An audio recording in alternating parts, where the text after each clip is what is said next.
Hello అండి, welcome back to my channel. మనకి Indian air ఫోర్స్లో కొన్ని ఉద్యోగాలు అయితే భర్తీ జరిగాయి. Air man, air women. So ఇవైతే మనకి పోస్టులు అయితే భర్తీ అయితే జరిగాయి. ఎవరికైనా ఇంట్రెస్ట్ ఉంటే కింద డిస్క్రిప్షన్ లింక్ అనేది ఇస్తాను, అప్లై చేసుకోండి. ఇప్పుడైతే మనం పూర్తి వివరాల్లోకి వెళ్ళే ముందు ఈ వీడియోని ఫస్ట్ టైం చూసినట్లయితే మీ వాట్సాప్ గ్రూపుల్లో షేర్ చేయండి. మీ ఫ్రెండ్స్ అండ్ ఫ్యామిలీకి, మీకు కాకపోయినా వాళ్ళకైనా యూజ్ అవుతుంది కదా. అండ్ మన టెలిగ్రామ్ వాట్సాప్ ఛానల్లో జాయిన్ అవ్వండి. ఎందుకంటే అందులో వెంటనే అన్నీ పోస్ట్ చేస్తుంటాము. మీరు వెంటనే చూసి ఏ జాబ్కైనా అప్లై చేసుకోవచ్చు. సో ఇంట్రెస్ట్ ఉంటే జాయిన్ అవ్వండి. ఇప్పుడైతే మనం వీడియోలోకి అయితే వెళ్ళిపోదాం. దీని యొక్క ఎడ్యుకేషనల్ క్వాలిఫికేషన్ ఏంటి, శాలరీ ఎంత, జాబ్ యొక్క ప్రొఫైల్స్ ఏంటి, ఇలా కంప్లీట్ డీటెయిల్స్ అయితే మనమైతే ఈ వీడియో ద్వారా అయితే తెలుసుకుందాం. అండ్ ఇక్కడ సమ్ ప్రోడక్ట్స్ అనేది ట్యాగ్ చేస్తాను. ఫ్లిప్కార్ట్, మింత్రాలో ఆఫర్స్ అయితే ఉన్నాయి. మీకు ఇంట్రెస్ట్ ఉంటే పర్చేస్ చేసుకోండి, లేకపోతే వదిలేసేయండి. 50% ఆఫర్ అయితే ఇస్తున్నారు. సో ఇక్కడైతే చూసేయండి. మనకి ఇండియన్ ఎయిర్ ఫోర్స్ ఉంది కదా, ఇది ఇండియన్ ఎయిర్ ఫోర్స్ నుంచి అయితే రిలీజ్ చేశారు. మనకి ఇందులో ఇది అడ్వర్టైజ్మెంట్ నెంబరు ఇది ఒకటి యూజ్ అవుతుంది. సో మనకి ఇక్కడ చూడండి, ఆన్లైన్ రిజిస్ట్రేషన్ డేట్స్ అయితే ఇచ్చారు. జనవరి 7 నుంచి జనవరి 27 వరకు అయితే ఆన్లైన్ రిజిస్ట్రేషన్ డేట్స్ అయితే అవి. అండ్ మనకి దీనికి అయితే ఒక సింగిల్ ఎగ్జామ్ కూడా ఉంటుంది. మార్చి 22 అయితే ఎగ్జామ్ అనేది పెడతారంట. సో ఇవి డేట్స్ అయితే గుర్తుపెట్టుకోండి. మీరు ఆన్లైన్లో రిజిస్ట్రేషన్ చేసుకోవడానికి, హాల్ టికెట్ డౌన్లోడ్ చేసుకోవడానికి ఇలాంటివంతా యూజ్ అవుతుంది. కాబట్టి డేట్స్ అనేది గుర్తుపెట్టుకోండి. నేను వీళ్ళ యొక్క అఫీషియల్ వెబ్సైట్ లింక్ కింద డిస్క్రిప్షన్లో ఇస్తాను. అది క్లిక్ చేస్తే ఆ కంప్లీట్ డీటెయిల్స్ నోటిఫికేషన్ అనేది మీకు అయితే కనిపిస్తుంది. సో అది. అండ్ ఎక్కడైతే చూడండి, ఫస్ట్ వన్ వచ్చేసరికి ఏంటంటే దీనికైతే వీళ్ళు ఇక్కడైతే చూడండి, అప్లికేషన్స్ ఓన్లీ ఆన్లైన్లో మాత్రమే అప్లై చేసుకోవాలంట. అయితే అప్లికేషన్స్ ఇన్వైటెడ్ ఫ్రమ్ మనకి ఏంటంటే ఎయిర్ మ్యాను, ఎయిర్ ఉమెన్ పోస్టులకి అయితే భర్తీ చేస్తున్నారు కదా. అయితే దీనికి ఎలిజిబిలిటీ క్రైటీరియా కూడా ఇచ్చారు. ఈ ఎలిజిబిలిటీ క్రైటీరియాలో చూసుకునేసరికి ఏంటంటే ఇక్కడ ఏజ్ అనేది ఇచ్చారు. డేట్ ఆఫ్ బర్త్ బ్లాక్ అని ఇచ్చారు కదా. Candidates Born between January 1, 2005 and July 2008 ఈ మధ్యలో పుట్టే వాళ్ళకి ఎక్కువ ప్రిఫరెన్స్ అనేది ఉంటుంది. సో అది. అండ్ ఇంకొకటి వచ్చేసరికి ఏంటంటే మనకి చూడండి, మెచ్యువల్ స్టేటస్ కూడా ఇచ్చారు. అదొకటి మీరు చదవండి.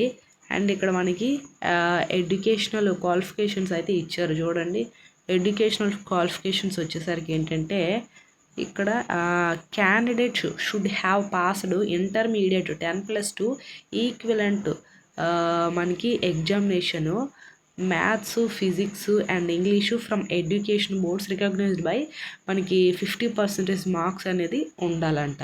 సో అది 10+2 ఇంటర్ కంప్లీట్ అయిన వాళ్ళకి మినిమము ఇంటర్లో 50% మార్క్స్ అనేది వచ్చి ఉండాలి ఖచ్చితంగా. సో అది. వాళ్ళైతే దీనికి ఎడ్యుకేషనల్ క్వాలిఫికేషన్ అయితే science subject, maths, English and physics ఈ సబ్జెక్ట్స్ అయితే ఉండాలి. ఉండి 50% మార్క్స్ అనేది ఉండాలి. 10+2 క్వాలిఫికేషన్ ఇది అడుగుతున్నారు వీళ్ళు. అండ్ ఇంకా అలా లేకపోయింది అనుకోండి, మీకు కొంతమంది డిప్లొమా చేసి ఉంటారు కదా, 3 years ఇంజనీరింగ్ డిప్లొమా. ఆ డిప్లొమా వాళ్ళు ఎనీ బ్రాంచ్ మీది, ఎనీ బ్రాంచ్ అయినా పర్వాలేదు, డిప్లొమా వాళ్ళు దీనికి అప్లై చేసుకోవచ్చు. లేదా కొంతమంది వొకేషనల్ చేసి ఉంటారు కదా, 10th అయ్యాక ఏదైనా వొకేషనల్ అందులో ఫిజిక్స్ అంటే లైక్ మీరు ఫిజిక్స్ సబ్జెక్ట్స్ ఉంటే మీరు అప్లై అనేది చేసుకోవచ్చు. వొకేషనల్ చేసిన వాళ్ళు అదొకటి, వొకేషనల్ కోర్స్ అయినా చేయాలి, ఇంటర్ అయినా చేయాలి, డిప్లొమా వాళ్ళైనా సరే అప్లై చేసుకోవచ్చు. సో మెయిన్ ఇవి వీళ్ళైతే అడుగుతున్నారు. సో అలా లేకపోయింది అనుకోండి, మీరు ఇంటర్లో ఇది ఎంపీసీ కాకపోయినా, వొకేషనల్ కోర్స్ చేయకపోయినా, డిప్లొమా కాకపోయినా, ఇక్కడ ఏం అడిగారంటే ఇంటర్మీడియట్ ఎనీ బ్రాంచ్ అంటే ఎనీ స్ట్రీమ్ అడిగారు. చూడండి ఇక్కడ ఎనీ స్ట్రీమ్ ఎనీ సబ్జెక్టు అంటే ఇంటర్లో మీది ఏ గ్రూప్ అయినా, బైపీసీ అయినా, ఎంపీసీ అయినా, సిఈసీ అయినా, హెచ్ఈసీ అయినా, ఏ గ్రూప్ వాళ్ళైనా సరే అప్లై చేసుకోవచ్చు.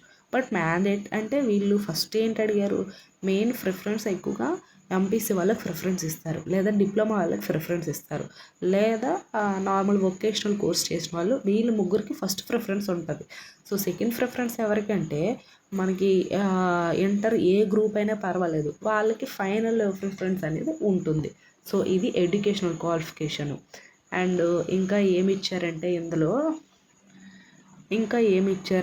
ఇందులో మేల్ కానీ ఫిమేల్ కానీ అన్మ్యారీడ్ అయి ఉండాలి.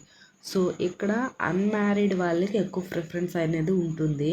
అన్మ్యారీడ్తో పాటు వీళ్ళకి హైటు, వెయిట్, చెస్ట్ అంతా కరెక్ట్గా ఉండాలి. అది మేల్కి ఒకలా ఇచ్చారు, ఫిమేల్కి ఒకలా ఇచ్చారు. ఇక్కడ హైటు, వెయిట్, చెస్ట్ ఇదంతా కూడాను. సో చూసేద్దాం, చూడండి. సో ఫస్ట్ వచ్చేసరికి ఏంటంటే ఇక్కడ ఏమిచ్చారు, చెస్ట్ అంటే గుండె, ఛాతీ అంటారు కదా, ఈ ఛాతీ అనేది మేల్ క్యాండిడేట్స్కి ఏంటంటే 77 సెంటీమీటర్స్ అనేది ఉండాలంట. ఫిమేల్ వాళ్ళకి ఏంటంటే ఓన్లీ 5 సెంటీమీటర్స్ అట్లా వీళ్ళకి ఒకలా ఇచ్చారు, వీళ్ళకి ఒకలా అయితే ఇచ్చారు. సో అది ఒకటి చూడండి. అండ్ చెవు, వినికిడి, శబ్దం ఇవంతా కూడా కరెక్ట్గా ఉండాలంట. అండ్ డెంటల్, మన యొక్క పళ్ళు కూడా, దంతాలు కూడా సరిగ్గా ఉండాలి. అండ్ ఇంకొకటి ఏంటంటే జనరల్ హెల్త్ చెకప్ అనేది ఖచ్చితంగా చేసుకోవాలి. అంటే హెల్త్ ప్రాబ్లమ్స్ ఏమున్నా సరే ఇందులో మనకి ఇండియన్ ఎయిర్ ఫోర్స్లో కానీ తీసుకోరు. మనకి చేతులు కానీ, కాళ్ళు, వేలు కానీ ఏవి వంకరున్నా తీసుకోరు. అండ్ ఎక్కడైనా టాటూస్ ఉన్నా, పుట్టుమచ్చలు ఉన్నా సరే తీసుకోరు. సో చాలా స్ట్రిక్ట్గా అయితే వీళ్ళైతే చూస్తారు. అన్నీ కూడా మెడికల్ హెల్త్ రిపోర్ట్స్ అన్నీ కూడా కరెక్ట్గా ఉంటేనే మిమ్మల్ని అయితే జాబ్లోకి అయితే చేర్పించుకుంటారు. సో అది. అండ్ మనకి ఇందులోకి వచ్చేసరికి ఏంటంటే వీళ్ళు ట్రైనింగ్ అనేది ఇస్తారు. మనకి మినిమం ఏంటంటే ఒక 1 ఇయర్ లేదా 2 ఇయర్స్ అనేది ట్రైనింగ్ అనేది ఉంటుందంట. వీళ్ళు అదొకటి మెన్షన్ చేస్తారు. అండ్ మనకి లీవ్లు ఇక్కడ లీవ్స్ కూడా ఇచ్చారు. పర్ యానం మనకి 30 డేస్ అనేది లీవ్స్ అయితే ఉంటాయంట. ఇంకా మెడికల్ లీవ్స్ పెట్టుకోవచ్చంట. సో అది. అండ్ ఇంకా ఇందులోకి వచ్చేసరికి ఏంటంటే పర్ మంత్ శాలరీస్ ఎలా ఉంటాయి అనేది కూడా ఇక్కడ ప్రొవైడ్ చేశారు. సో పర్ మంత్ అనేది మనకి 30,000 అనేది ఫస్ట్ ఇయర్ ఉంటుంది. And second year 33, and third year 36,000, and fourth year 40,000 అయితే ఉంటుంది. మనకి 4 years training period. After permanent government job కింద అయితే చేస్తారు. సో అదొకటి. అండ్ ఇంకా డీటెయిల్స్లోకి వెళ్తే మనకి ఇక్కడ హై జంప్, లాంగ్ జంప్ అన్నీ కూడా ఉంటాయంట. ఈ high jump first one prelims exam అనేది ఉంటుంది. ఆఫ్టర్ ఇందులో ఎవరైతే క్వాలిఫై అవుతారో వాళ్ళకి పీఈటీ టెస్ట్ అనేది కూడా కండక్ట్ చేస్తారట. సో ఈ డీటెయిల్స్ అనేది ఇచ్చారు. అండ్ ఇక్కడ మెడికల్ ఎగ్జామినేషన్ అంటే మెడికల్ మీకు హెల్త్ పరంగా ఏమేమి చెక్ చేస్తారనేది ఇక్కడ ప్రొవైడ్ చేస్తారు వీళ్ళు. ఇవన్నీ కూడా చెక్ చేస్తారు మీకు పీఈటీ టెస్ట్ జరిగినప్పుడు. సో ఇది అండి. మీరేంటంటే అప్లై చేయడానికి ఇక్కడ లాస్ట్ డేట్ ఎప్పుడంటే January 27th, 2025కి మనకి January 27th లోపు అప్లై చేసుకోవచ్చు. వీళ్ళ యొక్క అఫీషియల్ వెబ్సైట్ లింక్ నేను కింద డిస్క్రిప్షన్లో ఇస్తాను, ఒకసారి చూడండి.